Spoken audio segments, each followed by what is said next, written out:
여러분 하나님 말씀을 나누도록 하겠습니다. 신앙의 가장 결정체, 내 신앙을 가장 정확하게 검증할 수 있는 단계가 재정입니다. 우리는 보통 하나님 앞에서 내 인생의 주인이다 그렇게 이야기를 하죠. 내 건강의 주인, 또 이 교회의 주인, 내 가정의 주인, 모든 삶의 주인입니다. 그럼 오늘 본문의 말씀대로 우리 재정의 주인도 하나님을 인정하게 될 때, 사실 하나님은 하나님의 백성들이 이 땅에서 궁핍하고 어렵고 힘들게 살기를 바라지 않잖아요. 하나님이 은혜를 주시고 또 하나님이 채워주시고 하나님이 먹여주시고 하나님이 입혀주시는 것을 체험하면서 살아가기를 원합니다. 거기에는 믿음이 필요한 것이고 또 하나님 말씀에 대한 순종이 필요한 것입니다. 그렇지 않습니까? 신명기서에도 보게 되면 내가 너로 복을 주고 너로 하여금 온 열방이 먹고 살게 하리라, 그렇게 하나님께서 약속을 해 주셨습니다. 그래서 저와 여러분들이 이 땅을 살아갈 때 많은 시험의 문제가 있지만 그 중에서도 이 재정의 문제가 때론 우리의 발목을 붙들 때가 많고 또 우리의 신앙생활을 어렵게 할 때가 참 많습니다.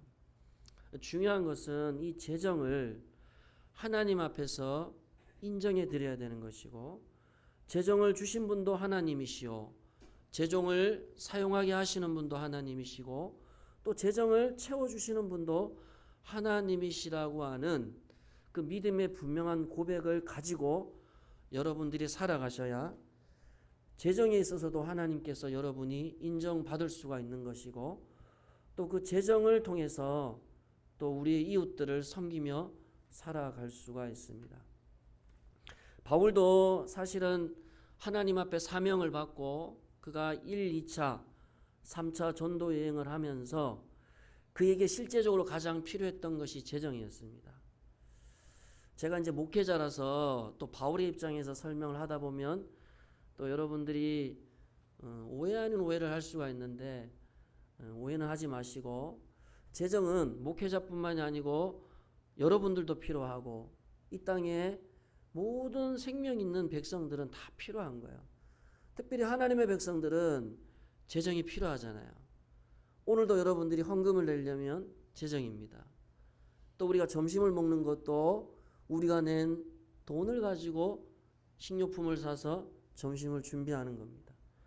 여러분들의 가정에도 마찬가지죠. 재정이 없이는 가정이 돌아가지가 않습니다. 사업도 마찬가지고 또 내 건강관리도 마찬가지고 모든 부분에 있어서 이 재정이 없이는 우리가 살아갈 수가 없기 때문에 이 바울의 말씀을 통해서 우리가 다시 한번 이 재정의 하나님, 재정을 움직이시고 재정을 다스리시는 그 하나님을 여러분들이 좀 기억하셨으면 좋겠습니다. 바울이 1, 2차, 3차 전도여행을 하면서 가장 그에게 필요했던 것은 현실적으로 재정의 문제였습니다. 왜냐하면 바울이 살았던 그 당시에 AD 60년, 50년경에 그 당시 때는 우리 대한민국 교회처럼 교회가 많이 있지를 않았습니다. 맨 처음에 초대 사도행전의 교회를 계속해서 세웠던 그 중심의 사도가 바울이었습니다. 예수님의 제자들은 다 이미 순교를 하거나 감금되거나 더 이상 복음 사역을 할 수 없는 위치에 이르렀을 때 하나님이 바울을 세우셔서 이 바울의 전도 여행을 통해서 예루살렘 교회, 또 소아시아 교회, 유럽, 로마까지의 복음 사역이 이루어지게 됩니다. 그래서 이 복음 사역을 이룰 때에 바울 주변에는 많은 동역자들이 있었습니다. 왜냐하면 바울 혼자 이 복음 사역을 할 수가 없는 거예요. 교회를 세우고 함께 협력해가는 동역자가 있었기 때문에 바울이 그렇게 많은 복음의 열매를 맺을 수가 있었다는 겁니다. 그래서 바울이 오늘 말씀에도 보게 되면 여기 15절을 보십시오. 빌립보 사람들아, 너희도 알거니와 복음의 시초에 내가 마게도냐를 떠날 때에 주고받는 내 일에 참여한 교회가 너희 외에 아무도 없었느니라. 주고받았다는 것은 재정을 주고받았다는 말을 말합니다. 참여했다. 교제를 말합니다. 코이노니아라 그러잖아요. 우리가 예배를 마치고 식사를 할 때도 식탁의 교제라 그럽니다. 내가 잘 먹고 잘 누리는 시간이 주일날 점심시간이 아니고 교제는 나눔이에요. 누가 더 잘 먹는가, 어떻게든 성도들이 잘 먹게 하도록 하는 것이 식탁의 교제란 말입니다. 이 빌립보 교회 성도들이 바울이 빌립보 교회를 세워갈 때에 협력을 했어요. 빌립보 사람들아, 복음의 시초에 바울이 빌립보 교회를 세워갈 때에 사람들이 모이지 않습니까? 식사도 해야 되고 또 같이 교제도 해야 됩니다. 나눔이 있어야 됩니다. 그러려면 성도들 안에 재정도 필요하고 또 물질이 필요한 거예요. 음식도 필요한 겁니다. 우리도 지금 예배를 드리지만 에어컨이 돌아가고 전기가 돌아갑니다. 다 돈이에요. 재정입니다. 이게 다 어디에서 필요합니까? 하나님의 은혜가 물론 필요하겠지만 그 하나님의 은혜가 필요한 자, 하나님의 은혜를 경험한 자들의 재정을 통해서 사실은 교회가 헌신되어지고 수고가 이루어지게 되는 거예요. 빌립보 교회 성도들은 신앙생활 한 지 얼마 되지는 않았지만 이들은 바울의 복음사역에 동력을 했습니다. 그리고 바울이 빌립보 교회를 떠날 때에 어떻게 했습니까? 계속해서 바울의 재정을 후원했던 교회가 이 빌립보 교회였습니다. 그래서 바울이 나에게 재정적으로 후원했던 교회가 너희 외에 아무도 없었다는 겁니다. 이 말은 다른 교회가 게을렀고 재정적인 일에 열심히 없었다는 의미가 아니고 시초였어요. 바울이 한참 복음 사역을 처음 시작할 때였기 때문에 협력하는 교회가 그만큼 적었다는 겁니다. 그만큼 바울에게 있어서 이 빌립보 교회 성도들은 너무나 고맙고 감사했던 교회였습니다. 10년이 지나서 바울이 로마 감옥에 갇혔을 때에 누구를 보냅니까? 빌립보 교회가 10년이 지났습니다. 10년이 지났는데 에바브로디도를 빌립보 교회 성도들이 로마로 보내는 거예요. 1300km 이상의 거리를 에바브로디도가 한 걸음에 걸어갑니다. 달려가서 빌립보 교회 성도들의 그 헌금을 바울에게 전달하고 바울 사도에게 위로하고 격려하는 일들이 일어나게 되는 거예요. 그 관계 속에는 뭐가 주고받습니까? 재정의 후원과 성교의 헌금이라 그러죠. 그런 것들이 사실은 필요하다는 거예요. 멀리서 지금도 박준현 선교사님이나 민종훈 목사님 또 여러분들이 매월 첫째 주에 드리는 성교 헌금이 성교지에서 성교하는 그 성도들, 그 목사님들, 목회자들에게 얼마나 요긴하게 사용되는지를 우리가 잘 알 수가 있다는 겁니다. 바울이 이런 빌립보 교회 성도들의 나눔을 통해서 복음 사역이 진행되게 됐다는 거죠. 여기 15절에 보면 참여한 교회라 그러지 않습니까? 코이노니아 나눔입니다.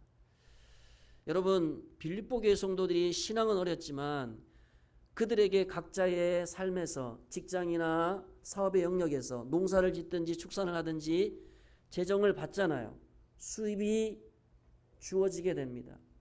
그런데 이 빌립보 교회 성도들이 그 재정의 일부를 어디에다가 사용을 했다는 거예요? 교회에 참여, 교제에. 다시 말하면 여러분, 하나님께서 저와 여러분에게 재정을 주실 때는 소유의 목적이 아니에요. 창세기 1장 28절의 말씀대로 하나님이 우리에게 왜 건강을 주시고 자녀를 주시고 가정을 주시고 이 땅을 살아갈 수 있는 호흡을 주시느냐 하면 너희 먹고 마시고 잘해라는 의미에서 주시는 게 아니고 이 세상에 충만하고 교회를 세우고 주의 복음 사역을 위해서 살아가기 위해서 하나님께서 재정을 주신다는 겁니다. 건강도 마찬가지고 가족도 마찬가지고 자녀도 마찬가지입니다. 그래서 예수님이 마태복음 6장에 뭐라고 말씀하셨습니까? 너희는 먼저 그의 나라와 그의 의를 구해야 된다. 그의 나라와 그의 의가 뭡니까? 복음 사역과 교회와 선교를 위해서 너희들이 가지고 있는 것들을 사용하라는 거예요. 오늘 본문의 말씀처럼 나눔이 필요하다는 겁니다. 하나님 사랑은 이웃 사랑입니다. 우리가 가진 것이 적고 많음의 문제가 아니고 그 가진 것을 가지고 반드시 교회를 섬기고 이웃을 섬기고 나눔의 역사가 여러분의 삶에서 일어날 수가 있어야 된다는 거죠. 우리 16절 말씀을 다 같이 한번 읽어보겠습니다. 시작. 데살로니가에 있을 때에도 너희가 한 번뿐 아니라 두 번이나 나의 쓸 것을 보내었도다. 아멘. 나의 쓸 것은 원문에 보면 필요를 말합니다. 빌립보 교회에서 교회를 세우고 복음 사역을 할 때도 빌립보 교회 성도들이 협력했지만 바울이 유대인들의 핍박 때문에 빌립보를 떠나게 됩니다. 밑으로 쭉 내려오면 데살로니가 지역이 있는데 그 데살로니가 지역에서 바울이 또 교회를 세워가게 됩니다. 데살로니가 교회에서 복음 사역을 할 때에도 바울이 계속해서 복음 사역을 할 때도 이 빌립보 교회 성도들이 한 번도 아니고 두 번에 거쳐서 쓸 것을 바울에게 전달했다고 설명을 하고 있습니다. 그만큼 바울은 비록 그가 궁핍함이 있었어요. 그렇다고 바울이 성도들한테 뭔가 조금 아부해서 얻어먹으려고 하는 사도는 절대 아니었습니다. 복음을 위해서, 교회를 위해서 그가 열심히 살아갔단 말이죠. 근데 그 부분에 있어서 부족함이 성도들 눈에 안 보이겠습니까? 보인단 말이에요. 보이면은 어떻게 해서든지 성도들이 기도로 동력하고 물질로 동력해서 바울의 사역이 잘 되게 되는 것이, 그게 하나님께서 저와 여러분에게 주신 물질의 쓰임이라고 할 수가 있습니다. 여러분, 여러분이 가지고 있는 것들, 그게 물질이든 건강이든 여러분의 기업이든 자녀이든, 그것이 여러분 개인의 소유로만 멈춰서는 안 되고 반드시 그것이 나눔이 있어야 되는 것이고 쓰임이 있어야 되는 것이고, 그게 하나님 앞에 놀라운 기적의 역사로 사용되어질 수가 있어야 된다는 겁니다. 그래서 우리가 하나님 앞에 물질을 받았을 때 반드시 그 물질은 오늘 본문의 말씀처럼 첫 번째 교제로 사용돼야 된다. 나눔이 있어야 된다는 거예요. 근데 바울이 이런 빌립보 교회 성도들의 물질로 인하여서 어떤 일이 일어났냐 하면 그 삶 속에 풍요로움이 있었다는 겁니다. 여기 17절 말씀을 우리 다 같이 한번 18절 말씀입니다. 다 같이 한번 읽어보겠습니다. 시작. 내게는 모든 것이 있고 또 풍부한지라 에바브로디도 편에 너희가 준 것을 받음으로 내가 풍족하니 이는 받으실 만한 향기로운 제물이요 하나님을 기쁘시게 한 것이라. 아멘. 바울이 아무것도 없었습니다. 가족도 없었고 재정도 없었어요. 그가 뭔가 계산을 해서 사역을 한 것이 아닙니다. 그러나 믿음으로 나아갔을 때에 빌립보 교회 성도들을 통해서 물질이, 재정이 충당이 되기 시작했습니다. 그래서 바울이 어떻게 됐다고요? 풍부함이 일어나게 됐다는 것. 하나님이 저와 여러분에게 주신 재정을 나눌 때에 그 나눔은 나눔에서 끝나는 것이 아니고 어떻게 된다고요? 풍성함, 열매를 반드시 맺게 된다는 겁니다. 우리가 자녀도 헌신하고 수고하면 자녀가 자라서 아주 이 사회에, 세상에, 아니면 교회의 일꾼이 되듯이 여러분이 하나님 앞에서 하나님이 주신 물질을 교회를 위해서, 복음을 위해서, 또 여러분 주위의 이웃들을 위해서 헌신하고 사용할 때에 그 물질은 반드시 열매를 맺게 된다는 것을 오늘 바울이 여기서 말씀하고 있습니다. 그 이유를 바울이 끝에서 이렇게 설명을 하지 않습니까? 빌립보 교회 성도들이 바울에게 준 이 재정은 단순히 재정의 문제가 아니라는 거예요. 이것은 하나님이 기뻐 받으시는 재물이었다는 겁니다. 여러분, 우리가 주님이 기뻐하시는 일을 위하여서 재정을 사용하고 물질을 사용할 때 그 물질이 어떻게 됩니까? 바울에게 후원하는 그 재정은 바울 한 사람에서 끝나는 것이 아니에요. 바울이 그 물질을 받아서 어떻게 합니까? 좀 더 활력 있게 사역을 감당할 수가 있는 거예요. 바울의 가르침과 교회 사역과 그의 모든 사역 속에 하나님의 나라가 확장되어져 간다는 겁니다. 우리가 한 사람의 선교사를 파송하잖아요. 한 사람의 목회자를 세워가잖아요. 거기에서 끝나는 것이 아니에요. 이것은 평신도 한 사람을 세우는 것과는 차원이 다른 문제입니다. 목회자 한 사람을 세우고 선교사 한 사람을 파송할 때에 그곳에 교회가 세워지게 되고 하나님의 나라가 확장되어져 간다는 겁니다. 이런 점에서 바울 한 사람이 세워지는 것은 결국 빌립보 교회가 세워지는 것이고 데살로니가 교회가 세워지는, 교회가 계속해서 바울이 가는 곳곳마다 세워지게 되는 일들이 일어나게 됐다는 겁니다. 하나님이 여러분에게 재정을 주시잖아요. 그 재정을 어떻게 하면 하나님이 기뻐하시는 일에 재정을 내가 사용할 것인가를 여러분 생각하셔야 됩니다. 하나님 나라를 위해서 여러분들이 하나님이 기뻐하시는 곳에 재정을 사용할 때에 그 재정은 반드시 풍요로움을 주게 됩니다. 열매를 맺게 됩니다. 그것이 교회의 부흥이든 여러분 가정의 부흥이든 자녀의 삶의 부흥이든지 간에 반드시 풍성함으로 내 기업과 또 내 사업과 내가 사랑하는 모든 역량에, 여기 바울이 18절에 풍부하다는 것은 차고 넘친다는 거예요. 내가 쓰고도 넘치는 양을 말하는 겁니다. 만족이 있다는 겁니다. 돈을 수십억 수백억을 벌어도 만족이 없으면 그 물질은 잘못 사용된 겁니다. 그러나 하나님 나라를 위해서 내가 1,000원짜리 하나를 사용해도 내 안에 만족이 있고 기쁨이 있다면 그 물질은 풍요로움을 줄 수가 있다는 거죠. 다시 한번 여러분의 하나님께서 주신 재정, 또 여러분의 기업을 통하여서 풍성한 열매를 맺어가기를 주님의 이름으로 축복합니다. 마지막으로 바울이 이 재정을 참으로 나누며 교제 가운데 또 열매를 맺는 가운데 이 열매가 쓰여졌을 때 바울의 사역 가운데 어떤 일이 일어났을까요? 바울 개인적인 풍성함이 있었고, 바울뿐만이 아니고 이 바울을 도왔던 빌립보 교회 성도들에게도 하나님이 채워주시는 은혜가 있었다는 겁니다. 우리 19절 말씀을 다 같이 읽어보도록 하겠습니다. 시작. 나의 하나님이 그리스도 예수 안에서 영광 가운데 그 풍성한 대로 너희 모든 쓸 것을 채우시리라. 아멘. 하나님께서 하나님의 나라를 세워갈 때 하나님이 재정을 사용하시는 방법은 하나님의 백성들의 그 재정을 가지고 나누게 하세요. 근데 그 나눔에서 끝나는 것이 아니고 반드시 열매를 맺게 하신다는 거예요. 전제는 뭐죠? 하나님이 기뻐하시는 사용이 돼야 됩니다. 그리고 하나님이 기뻐하시는 재정이 사용이 될 때에 열매를 맺게 되는 것이고, 그 재정에 헌신했던 성도들의 삶에도 채워지는 하나님의 은혜가 있다는 겁니다. 여기 풍성한 대로 너희 모든 쓸 것을 채우시리라. 가득해진다는 거예요.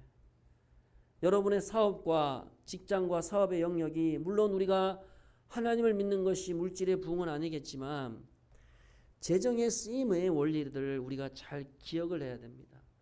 하나님께서 성도들의 재정을 어떻게 채우시는가를 여러분 잘 보셔야 된다는 거예요. 하나님이 재정을 통해서 어떻게 하나님의 나라를 세워가고 있는가를 우리가 잘 눈여겨볼 필요가 있다는 겁니다. 그래서 우리 희곡교회 성도들도 내가 많이 가졌든 적게 가졌든 그것을 가지고 나누셔야 됩니다. 그리고 그렇게 기도하십시오. 하나님이 물질이 적은 것이지만은 이 물질이 쓰이는 곳에 열매가 맺게 하시고 내 지갑도 채워지는 은혜가 있게 해달라고. 이게 성경적인 기도예요. 우리가 단순히 하나님 앞에 내 기업에 복을 달라, 내가 하는 일에 재정에 충만함이 있게 해달라는 것은 기복일 수 있겠지만은 우리가 하나님 나라를 위해서 물질의 주인 되신 하나님 앞에서 물질을 사용하고 그 물질의 열매를 맺고 또 내 기업과 내 사업체에 채워주는 은혜가 있다는 것은 아주 하나님이 원하시는 재정의 원리라고 할 수가 있습니다. 성도들이 신앙생활 하면서 때로는 없어서 또 헌금을 못 낼 때도 있을 수도 있어요. 또 내 삶에 궁핍함이 있어서 가난해질 수도 있지만은 중요한 것은 뭐냐 하면 하나님은 여러분의 재정을 채우시기를 원한다는 거죠.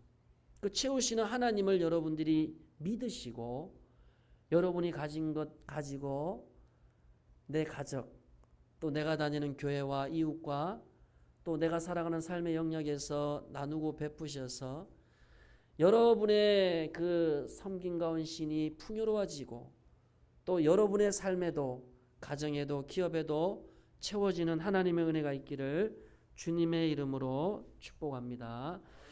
우리 기도하겠습니다.